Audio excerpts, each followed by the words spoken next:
mulanya tuh di Alton mimpi kayak ngucap syahadat gitu. Nah terus kayak tapi tuh mimpinya tuh jadi buat kepikiran kenapa ya bisa mimpi kayak gitu tuh. Dari mimpi itu tuh saya habis ngucap syahadat tuh kayak lagi di masjid gitu tempatnya, kayak sunyi gitu tapi cuman saya sendiri gitu di situ, di ruangan situ kayak masjid gitu ruangannya tuh. Terus habis setelah ngucap syahadat tuh kayak ada baca, mungkin saya nggak tahu bacaan apa, cuman kayak baca kayak ngaji gitu panjang. Kalau memang misalnya jalannya mungkin kayak mau dipindah agama gitu tuh, coba dong mimpiin sekali lagi gitu. Terus di akhir tahun ini tuh malah mimpi lagi. Nah di mimpi yang terakhir tuh sama juga, ngucap syahadat juga. Terus setelah ngucap syahadat ada kayak ngaji gitu. Kayak akhir tahun ini benar-benar kayak bingung gitu. Terus saya tuh datang ke gereja untuk terakhir kalinya tuh kemarin Desember, tapi bukan Natal. Natal tuh emang nggak ke gereja.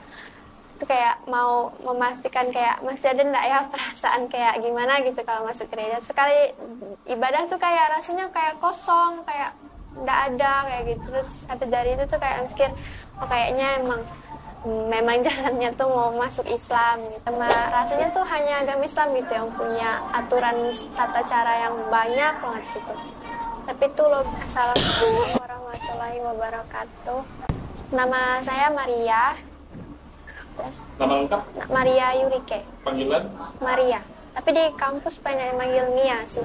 Panggilan? Mia. Mia. Sekarang apa aktivitas? Mahasiswi. Mahasiswi Ya. di Untan. di Untan. Ya. Jurusan apa tuh? Hubungan internasional. Oh. Maria udah berapa lama masuk Islam? Udah 5 hari. Baru 5 hari. Baru 5 hari. Baru Baru 5 hari. Tapi udah ngapain aja nih selama 5 hari? Sholat, udah belajar ngaji juga, ikro. Oh, perkumpulan mualaf ya? Iya, semua ikut pengajian-pengajian. Nah, lanjut. Alamat asalnya dari mana nih? Dari Sintang. Sintang di mana ya? Di Simpang 5, Dharma Putra. Oh, berarti di sini di Pontianak kuliah? Kuliah. Tapi udah berapa lama di Pontianak? Udah mau 6 tahun sih, dari SMA soalnya. SMA di mana? Di SMA 9. Pontianak? Iya, di Tanpai 2. Oh, tinggal sama siapa di sini? Di asrama, di kosan. Oh, di Kota. Berarti dari SMA tuh? Iya. Oh, udah mandiri lah ya? Iya. Maria ini dari situ mana? Daya. Daya apa tuh? Daya Iban. Oh, Daya Iban. Iya. Agama aslinya apa? Katolik.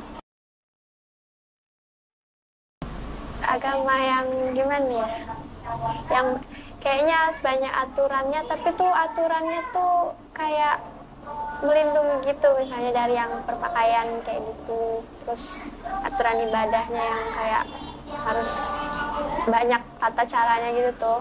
Itu kayak itu yang buat kayak tertarik tuh ya, yang apa cuman agama, rasanya tuh hanya agama Islam gitu yang punya aturan tata cara yang banyak banget gitu, tapi tuh logis gitu. Nah itu dari kecil tuh lingkungan hidupnya mungkin banyak di lingkungan yang Islam gitu kan, selain karena keluarga juga banyak yang Islam, terus pertemanan di lingkungan hidup tuh banyak yang Islam, jadi tuh sering juga dari kecil udah ikut-ikut teman-teman yang ngaji kayak gitu, ikut-ikut teman main di masjid. Terus sampai di 2023an gitulah yang udah kayak mulai mikir kayak mau cari tahu tentang Islam lebih detail gitu, kayak dari internet gitu kan, nyari tahu kayak pelajari ya dikit-dikit gitu kan. Terus dengar ceramah ustadz di YouTube, di TikTok kayak gitu. Itu sih awal mulanya tertarik sama Islam tuh. Ustadznya tahu Ustadz siapa gitu, jadi tentang Random aja sih ustadz yang lewat aja gitu. tapi emang nyari itu? Emang nyari kayak saya kan banyak di podcast kayak gitu, kayak pengen tahu aja gitu. Setelah itu kapan mulai tertarik betul-betul belajar? Nah, kalau belajar tuh kayaknya di 2024 ya. Ada pemicunya apa? Pemicunya awal mulanya tuh di Alton mimpi kayak ngucap syahadat gitu. Nah terus kayak tapi tuh mimpinya tuh jadi buat kepikiran kenapa ya bisa mimpi kayak gitu tuh. Dan mimpi itu tuh saya habis ngucap syahadat tuh kayak lagi di masjid gitu tempatnya, kayak sunyi gitu tapi cuman saya sendiri gitu di situ, di ruangan situ kayak masjid gitu ruangannya tuh. Terus habis setelah ngucap syahadat tuh kayak ada baca, mungkin saya nggak tahu bacaan apa, cuman kayak baca kayak ngaji gitu panjang. Nah habis itu kayak mikir kan apa ya mimpi kayak gitu tuh, terus jadi nyari tahu yang tentang mualaf di TikTok gitu. Terus banyak lah yang muncul alasan-alasan orang-orang mualaf gitu. Terus banyak alasannya tuh yang kayak buat kayak oh iya ya kenapa ya di agama yang ini tuh nggak kayak gini tapi di Islam tuh kayak gini, padahal kan lebih bagus kayak yang di Islam gitu. Nah di situ tuh kayak bilang kalau memang misalnya jalannya mungkin kayak mau dipindah agama gitu tuh coba dong mimpiin sekali lagi gitu. Terus di akhir tahun ini tuh malah mimpi lagi. Nah di mimpi yang terakhir tuh sama juga, ngucap syahadat juga. Terus setelah ngucap syahadat ada kayak ngaji gitu. Terus adalah nge-share ke teman kayak gitu tuh, kayak ngasih tahu aku ada mimpi kayak gini loh, udah 2 kali gitu. Terus kayak teman-teman bilang cari tahu aja dulu, siapa tahu belajar gitu, terus nanti tertarik. Terus kayak akhir tahun ini benar-benar kayak bingung gitu. Terus saya tuh datang ke gereja untuk terakhir kalinya tuh kemarin Desember, tapi bukan Natal tuh emang nggak ke gereja.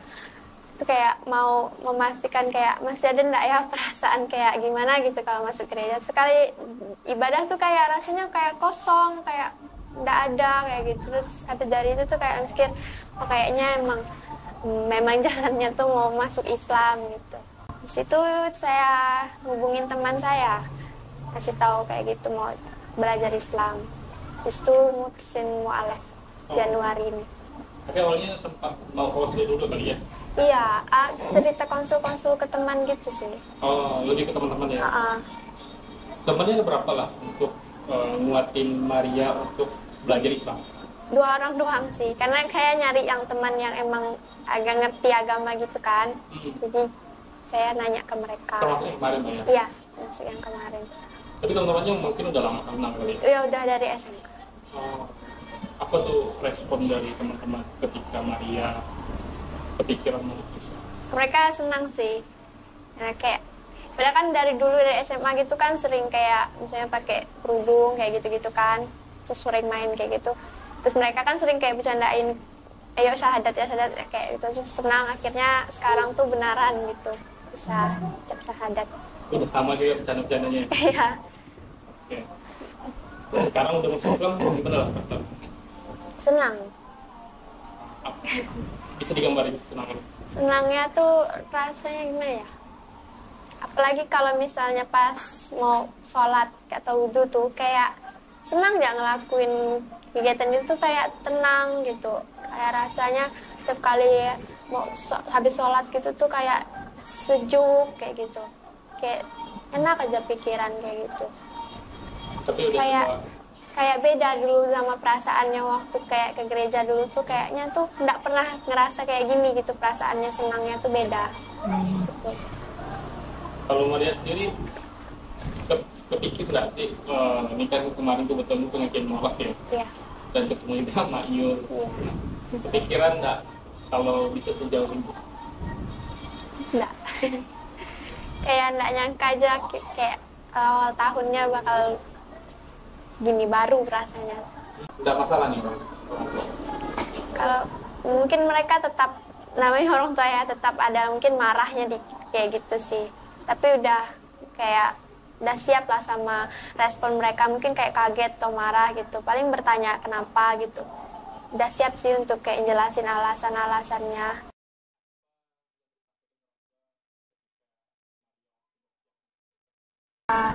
Untuk mama, Cece tuh pindah bukan berarti kita nggak sama-sama lagi.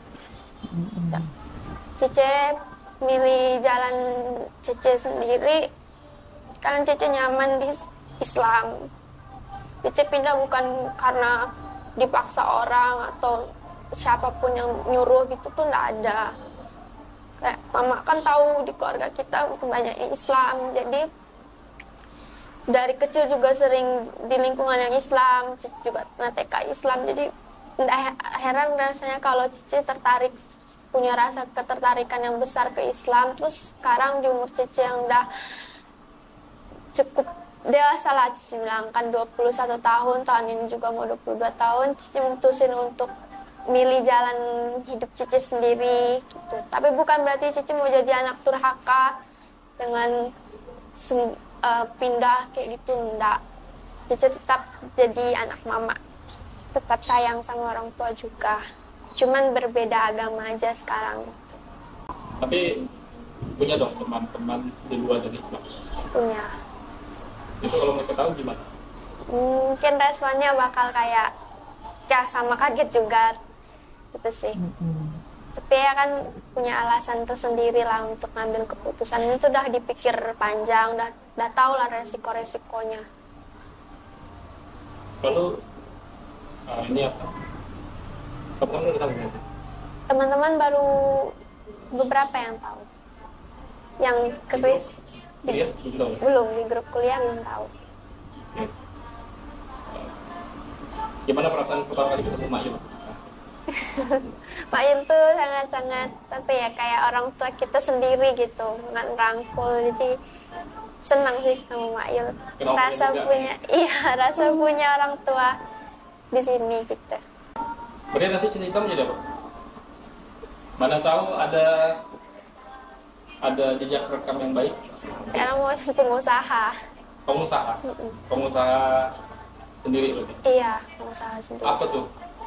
Pengen punya kos-kosan atau kontrakan. Nyampe ke sana Iya, karena kan itu rasanya semua orang tuh pasti bakal nyari kontrakan, kosan gitu ya di daerah-daerah kota kan, jadi pasti usaha yang bagus gitu. Tambah lagi Maria ngekos ya? Iya, ditambah saya ngekos. Paham. Mayul mungkin ada yang mau sampaikan ke Maria? Saya itu kalau yang mulai baru ini kadang saya itu terharu gitu Bang, sedih.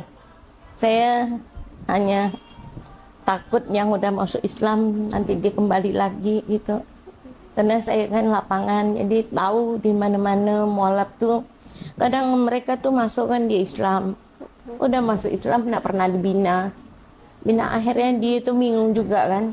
Akhirnya balik lagi. Itu yang saya takutkan. Maka Maria ini saya selalu membawa, kalau ada pengajian di mana-mana saya bawa terus gitu.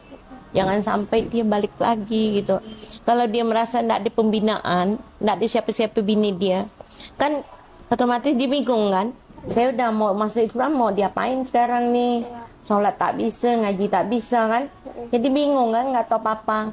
Maka dari itu saya tuh selalu bawa Maria ini supaya dia bisa sholat, bisa ngaji. Mudah-mudahan dia bisa ngaji, dia masih muda, pasti dia bisa. Ya, pasti bisa. Maka dari itu kalau kita udah masukkan di Islam, kita harus bertanggung jawab. Bukan kita masuk Islam, saya udah masuk ke Islam, saya lepaskan ya. Macam udah masuk kan lepas, macam ayam melepas kan. Jadi tidak peduli gitu. Saya itu tidak mau. Saya tidak mau seperti itu. Saya kalau kita udah masuk di Islam, kita sampaikanlah dia bisa mandiri. Udah ada imannya. Dia kalau imannya udah ada, sudah bisa bersolat, mengaji apa, otomatis dia bisa jalan sendiri. Tidak bekal dia kembali dengan agamanya. Kalau dia tidak pernah belajar, tidak tahu apa-apa, kan lama-lama anda pikir juga kan, saya selama ini ngapain ya udah masuk Islam, kok nggak tahu apa-apa, kan dari situ kan. Saya juga seperti itu dulunya. Maka dari itu kalau udah ada mualaf baru itu, saya ini ya cepat-cepat saya itu membantu dia apa yang bisa saya bantu gitu ya. Macam kawan-kawan saya beritahu Maria nih baju pun tidak ada kan, dia baru ganti agama kan, otomatis bajunya kan tidak ada yang panjang-panjang kan. Jadi saya kasih tahu teman-teman, jadi teman-teman beri nih, berikan dia. Jadi kan dia tidak mungkin langsung beli, dia kan masih kuliah kan. Kecuali dia udah kerja kan bisa beli sendiri ya. Nah, jadi itu aja saya itu memberitahu kawan-kawan dia masih baru, kita perlu bantu dia, gitu bang. Kalau bantu yang udah lama-lama kan, ya karena dia nak mau ngaji, macam mana kita nak bantu lagi kan yang lama itu. Kalau baru ini kita harus cepat merangkul dia supaya jangan dia tetap bisa kuat dengan agama Islamnya. Beginilah kalau kita mau masukkan orang Islam, beginilah kita. Harus kita bertanggung jawab sampai dia udah bisa ngaji, bisa sholat. Paling tidaklah sholat. Kalau dia bisa sholat kan udah aman kan, kita udah masuk Islam. Bukan kita tidak bertanggung jawab. Kita udah masukkan orang Islam, kita bertanggung jawab juga. Kalau sampai dibalik lagi, siapa tanggung jawabnya? Kalau tidak kita kan, dari situlah. Saya itu kalau udah masuk Islam, biasa yang lain-lain masuk Islam udah dimasukkan. Bu Yuli, saya tidak pandai ngaji, tidak pandai sholat, tidak bisa apa-apa. Kenapa kau masuk Islam kok tidak bisa apa-apa? Tidak ada yang bina. Dari situlah. Saya itu tidak mau seperti itu. Kalau saya masih hidup, tetaplah saya berjuangkan untuk mualaf. Hanya itu aja. Mungkin itu cerita yang dapat saya sampaikan hari ini untuk saudara seiman. Wassalamualaikum warahmatullahi wabarakatuh.